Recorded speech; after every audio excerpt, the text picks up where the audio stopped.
고난주간 특별 새벽기도회 4일차입니다. 마가복음 14장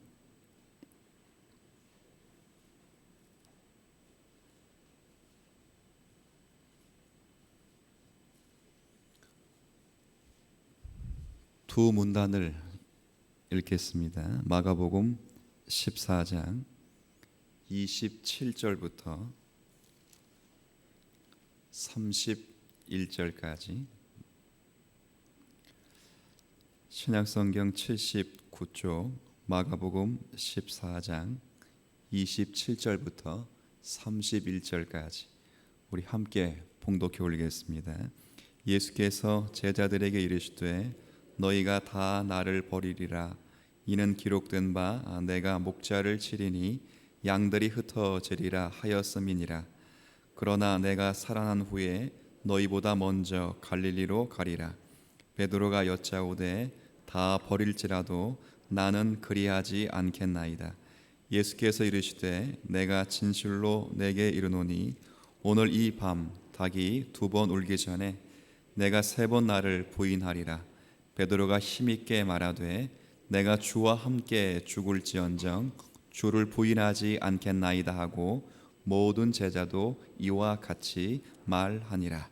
자, 66절부터 마지막 72절까지, 자, 이 베드로의 이 호언 장담이 어떻게 끝나는지 66절부터 72절까지 함께 읽겠습니다.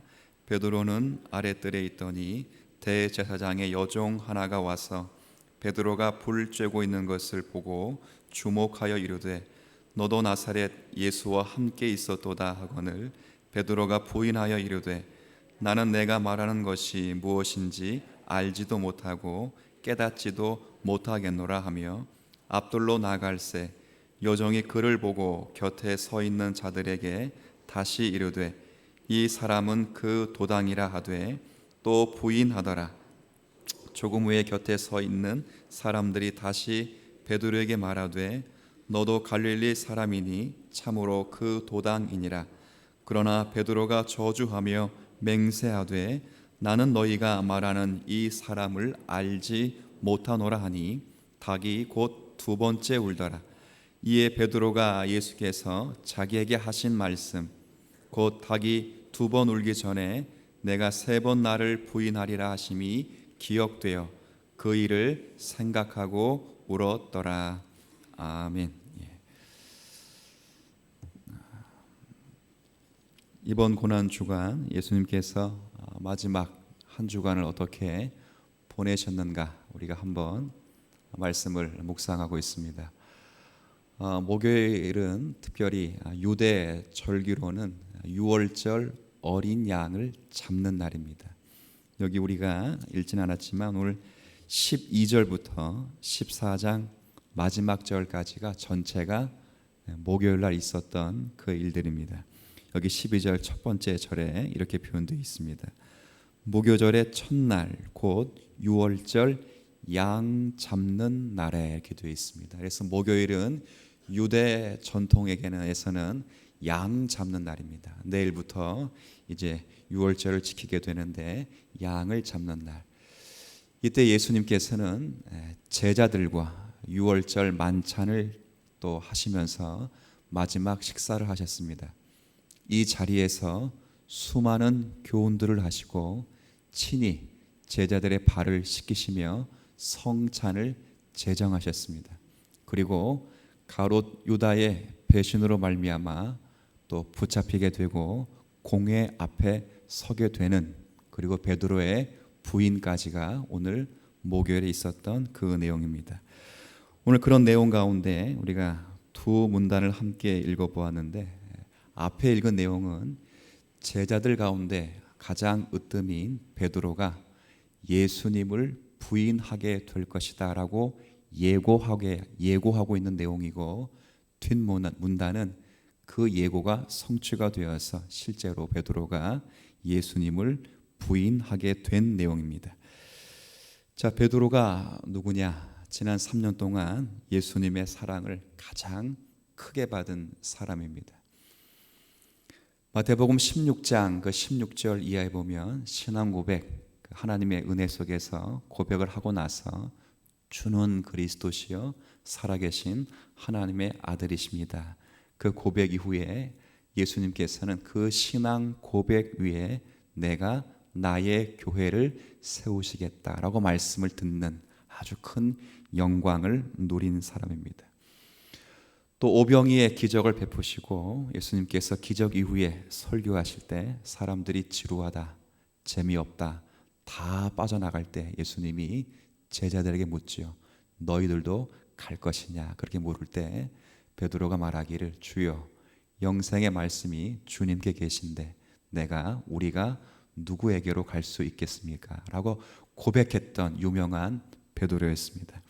그런데 오늘 이 말씀 속에서 베드로의 실패가 언급되어 있습니다. 과연 성경은 이 베드로의 실패를 언급해서 또 베드로가 우는 이 장면을 통해서 우리에게 무엇을 교훈하시려고 하는 것인가? 오늘 이 내용을 우리가 살펴보아야 합니다. 우리가 읽었던 이 본문 속에서 베드로는 결코 예수님을 부인하지 않을 것이고 죽음의 자리에까지도 나는 주님을 따를 것이다, 그렇게 결단하는 모습이 앞문단에 기록되어 있습니다. 한번 29절 말씀을 보시죠. 자, 29절 베드로가 여짜오되 다 버릴지라도 나는 그리하지 않겠나이다.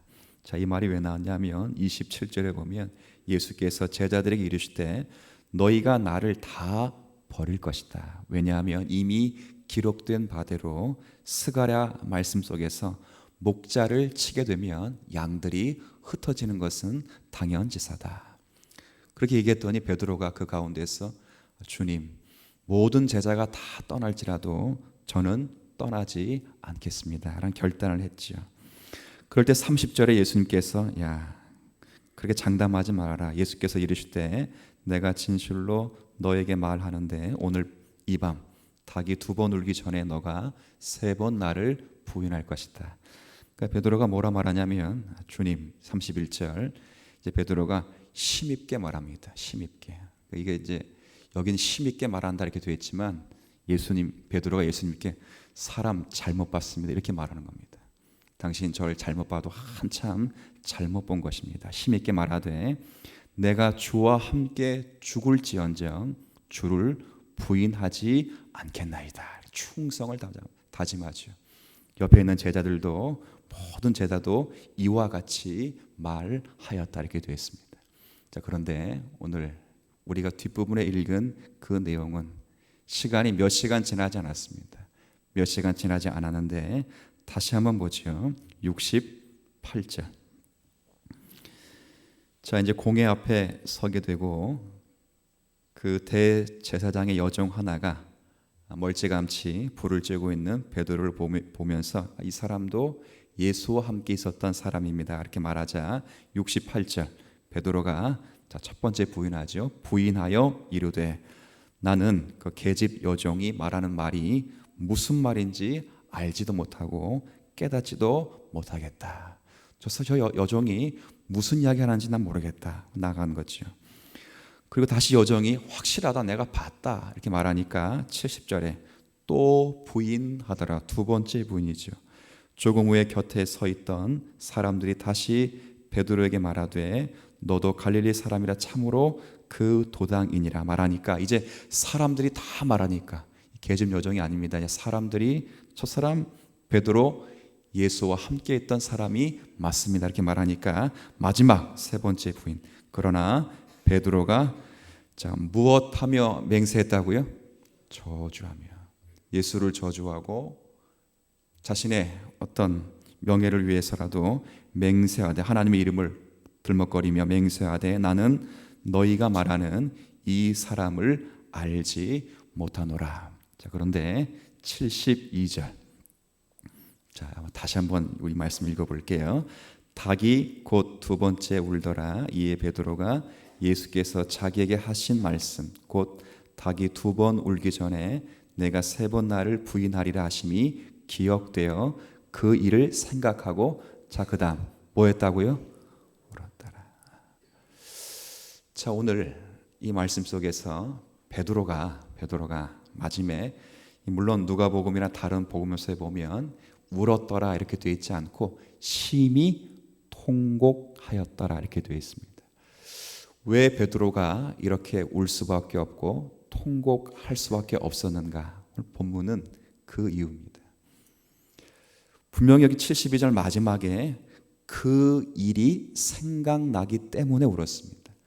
그 일이 무슨 일이죠? 예수님께서 닭이 2번 울기 전에 너가 나를 3번 부인하게 될 것이다 라는 말이 생각나서 운 것이면 틀림이 없습니다.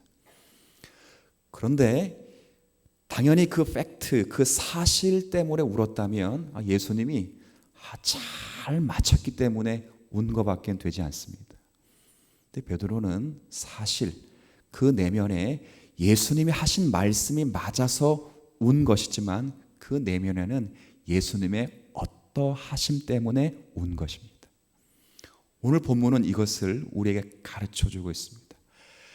베드로가 다시 회개할 기회를 얻고 다시 주님을 붙잡을 수 있었던 그 이유, 베드로만 부인했습니까? 가룟 유다도 부인했습니다. 그러나 가룟 유다는 회개할 기회를 얻지 못하고 다시 주님 앞에 설 수 없었는데 왜 유독 똑같은 부인, 똑같은 저주, 똑같은 맹세를 한 베드로는 하나님 앞에 다시 기회를 얻느냐 그 말입니다. 우리가 볼 때는 가룟 유다도 베드로도 별반 다르지 않아요. 가룟 유다는 돈 챙긴 거 외에는 똑같잖아요. 예수님을 판 것도 유다.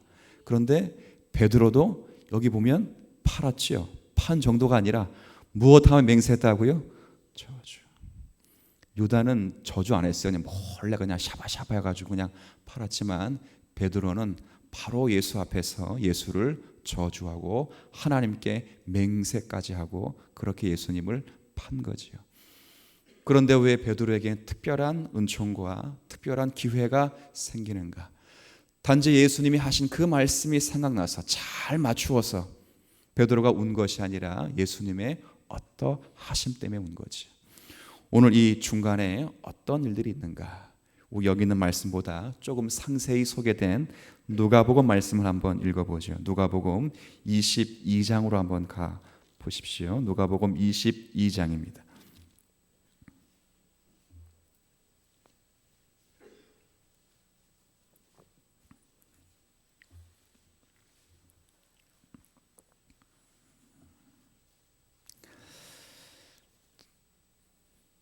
자, 누가복음 22장에 보면 24절부터 제가 몇 구절씩만 읽을게 한번 듬성듬성 읽을 테니까 한번 보십시오. 누가복음 22장 신약성경 134쪽 22장 24절. 자, 제가 읽습니다. 또 그들 사이에 그중 누가 크냐 하는 다툼이 난지라. 이거 언제 싸운지 아세요? 예수님께서 제자들과 마지막 식사하는 오늘 이 자리에서 싸우고 있는 것입니다. 누가 더 크냐? 정신 못 차렸죠. 자, 그러면서 28절에 너희는 나의 모든 시험 중에 항상 나와 함께 한 자들인지, 아직 철이 안 들고 자기를 배반할 자들이지만 이런 말을 하는 것입니다. 29절에 내 아버지께서 나라를 내게 맡기신 것 같이, 즉 예수 그리스도에게 맡기신 것 같이 나도 자, 누구에게 하나님의 나라를 맡기신다고요? 너희들. 자, 이 너희가 뭐 하는 너희들입니까 지금? 예수님이 마지막 십자가를 지시기 전날 밤에 제자들에게 살을 주시고 피를 주시면서 내 살이라 내 피라 이렇게 말씀하시면서 내가 죽을 것이다. 그렇게 말씀하신 그 자리에서 서로 싸우고 있는 그 제자들이 하나님의 나라를 맡을 자라고 말이죠. 자, 그러면 31절에 시몬에게 말합니다. 베드로에게 시몬아 시몬아 보라 사탄이 너희를 밀가부르듯 하려고 요구하였으나, 자 32절 같이 있습니다. 그러나 내가 너를 위하여 내 믿음이 떨어지지 않기를 기도하였느니 너는 돌이킨 후에 내 형제를 굳게 하라. 자, 예수님이 베드로의 믿음이 떨어지지 않도록 뭐 하셨다고요? 기도하셨다고요. 바로 이겁니다. 단순히 예수님이 잘 맞추었기 때문에 운 것이 아닙니다. 자기가 배반할 것을 충분히 아시고 자신이 이 일에 실패할 것을 아시고 저주하여 맹세할 것까지 아시면서 하나님의 나라를 부탁하시고 모든 제자 가운데 가장 못난 제자인 그 베드로를 품으시고 너가 분명히 실패할 것이지만 한 가지는 기억하라.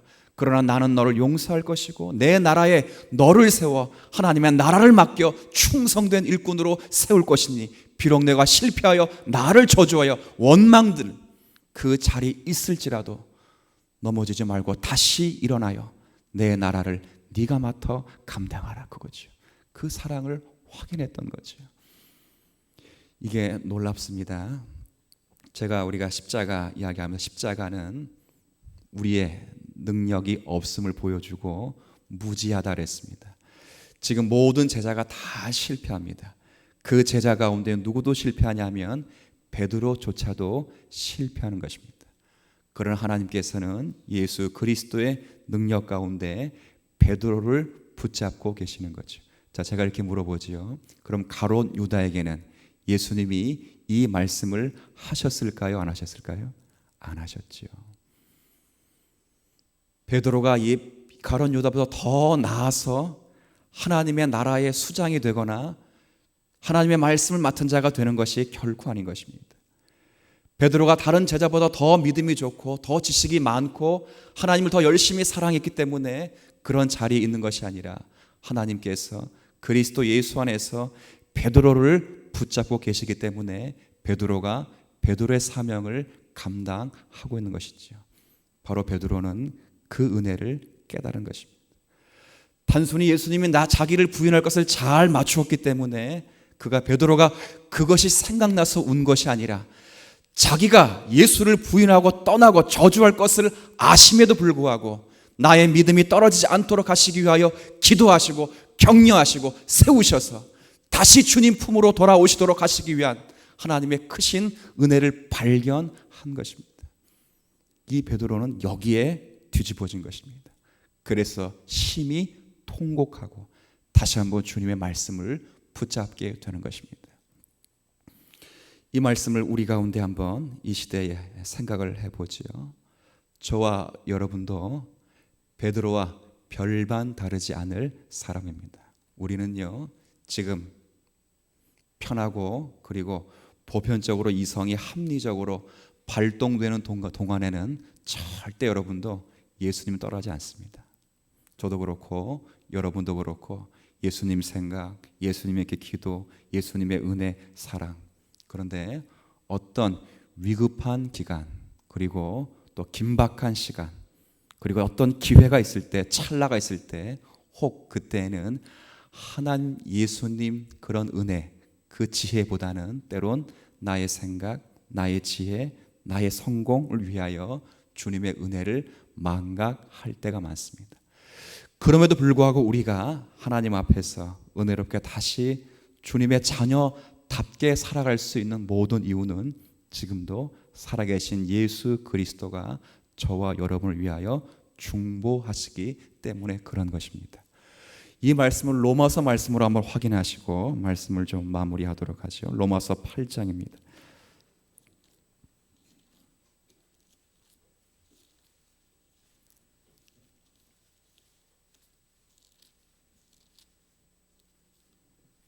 우리가 잘 알고 많이 즐겨 읽고 있는 말씀 가운데 8장 26절입니다.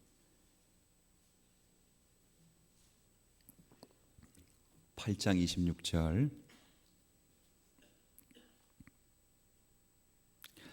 자, 제가 250쪽 로마서 8장 26절. 이 말씀 너무 유명한 말씀이니까 한번 같이 읽지요.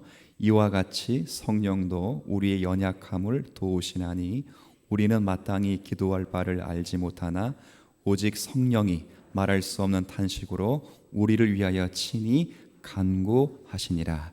자, 누가 우리를 위하여 친히 간구하신다고요? 성령께서. 자, 이 사실을 믿으십니까? 목사님, 제가 기도하는데요. 그렇죠. 저와 여러분의 입이 기도했죠. 오늘 구현우 집사님 기도 참 잘하셨죠. 구현우 집사님이 기도하신 겁니다. 그러나 그의 입술과 마음을 주장하시는 분은 누구시라고요? 성령님이시죠. 오늘 본문을 읽어보니까 말할 수 없는 무엇으로?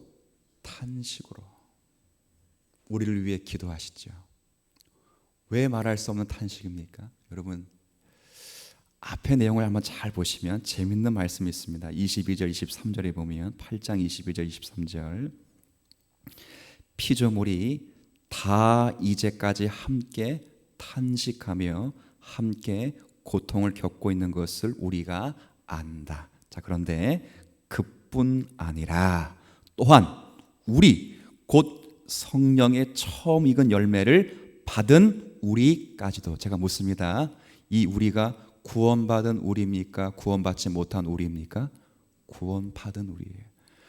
이 땅의 모든 피조물들이 예수 그리스도께 다시 오실 것을 고대하며 탄식하며 고통 중에 있는데 거기에 구원받은 사람은 제외가 되지 않는 것입니다. 거기에 구원받은 사람도 동일하게 처음 익은 열매를 받은 우리까지라도 속으로 탄식하여 양자 될 것, 곧 우리 몸의 속량을 기다리고 있는 것이죠.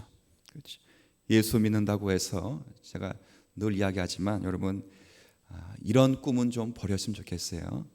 예수 믿으면 예수 믿는 사람이 슈퍼맨이 되는 법이 있다 없다? 없습니다. 믿음은요, 예수 믿는 사람을 슈퍼맨이 되도록 만들기 위해 믿음이 있는 것이 아닙니다. 믿음은 반드시 기억하십시오. 여러분으로 하여금 인내토록 믿음이 있는 것입니다. 뭐하기 하기 위해서? 인내하기 위해서. 뭘 인내하죠? 성령께서 여러분 가운데 함께 하셔서 성령이 여러분을 만들어 가시는 그 자리에까지 세우실 때까지 인내하도록 하시는 것이 믿음이죠. 얼마나 고통스럽습니까? 얼마나 괴롭습니까? 물론 신앙생활 자체가 고통스럽다 이 말을 하는 것이 아닙니다. 기쁘고 감사하고 행복한 일입니다. 그러나 기쁘고 감사하고 행복한 일일지라도 이 세상과 다른 기준, 이 세상과 다른 가치를 가지고 살기 때문에 때론 이 세상에 고립되고 이 세상과 관계하여선 여러 가지 갈등과 구조 속에 살아갑니다. 그것 때문에 직장을 선택하는 문제, 남자 여자를 선택하는 문제, 사람과의 관계 문제, 여러 사업의 문제, 갈등들이 있죠. 가정의 문제까지 있죠. 그러나 그 모든 과정을 통해서 하나님 우리와 함께 하셔서 그 탄식할 수밖에 없는 상황 속에서 우리를 어디까지 인도하시냐. 다시 한번 성경이 우리에게 말씀하신 자리 30절 자 보십시오. 이렇게 표현되어 있습니다. 또 미리 정하신 그들을 또한 부르시고 부르신 그들을 또한 의롭다 하시고 의롭다 하신 그들을 또한 어디까지 하셨어요? 영화롭게 하셨느니라. 여기까지 우리를 인도해 나가실 것입니다. 그런데 성령께서 어떻게 우리를 기도하시는가? 다시 한번 이 말씀 보세요. 26절에 이와 같이 성령도 우리의 연약함을 도우시나니 우리는 마땅히 기도할 바를 알지 못하나 성령이 말할 수 없는, 다시 한번 무엇으로? 이 탄식이요 한탄이 아닙니다.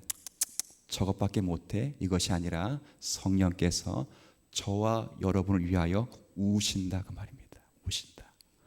말할 수 없도록 우셔서 우리의 부족함, 우리의 모자람, 우리의 실습, 우리의 게으름, 주님을 향한 배반, 철저한 무시, 실패, 좌절, 절망에서도 주님은 나와 함께 계셔서 그 주님으로 인하여 승리할 수 있도록 성령께서 우리의 마음을 대신하여 우시고 성령께서 우리를 예수 그리스도와 묶어 주님과 함께 한 운명으로 서도록 하시겠다는 거죠. 누가 그렇게 하신다는 거예요? 하나님이, 그리스도가 그렇게 하시겠다는 거죠. 그래서 저와 여러분은 베드로가 누렸던 은혜를 동일하게 지금도 누리며 살아가는 것입니다. 사랑하는 성도 여러분, 저와 여러분은 베드로가 맞습니다. 그럼에도 불구하고 베드로에게 누려졌던 허락된 그 은혜가 오늘이란 시간, 아니 주님 오실 그날까지 지속적으로 은혜를 허락받듯이 동일한 은혜와 사랑을 받고 있는 것입니다. 오늘이라는 이 시간 속에서 주님이 지금도 우리를 위하여 구원의 은총을 베푸시고 그리고 그 구원의 은총 속에서 저와 여러분을 살리시고 하나님의 자녀답게 하시기 위하여 성령께서 우리와 함께 계셔서 우리를 주님의 사람으로 빚어가신다는 이 사실 하나를 듣고 감사하시면서 주님의 사람으로서 오늘의 삶을 충성스럽게 살아가는 믿음의 종들이 되시기를 주님의 이름으로 부탁을 드립니다. 하나님 아버지, 우리의 구원을 우리 스스로 이루어 갈 수 없습니다. 누구나 이 구원을 이루는 일에는 실패합니다.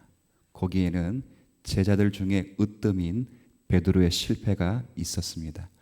하나님이 예수 그리스도를 철저히 버리시고 또 예수님도 죄와 관계하여 하나님께 철저히 버림을 받아야 이루어질 구원입니다.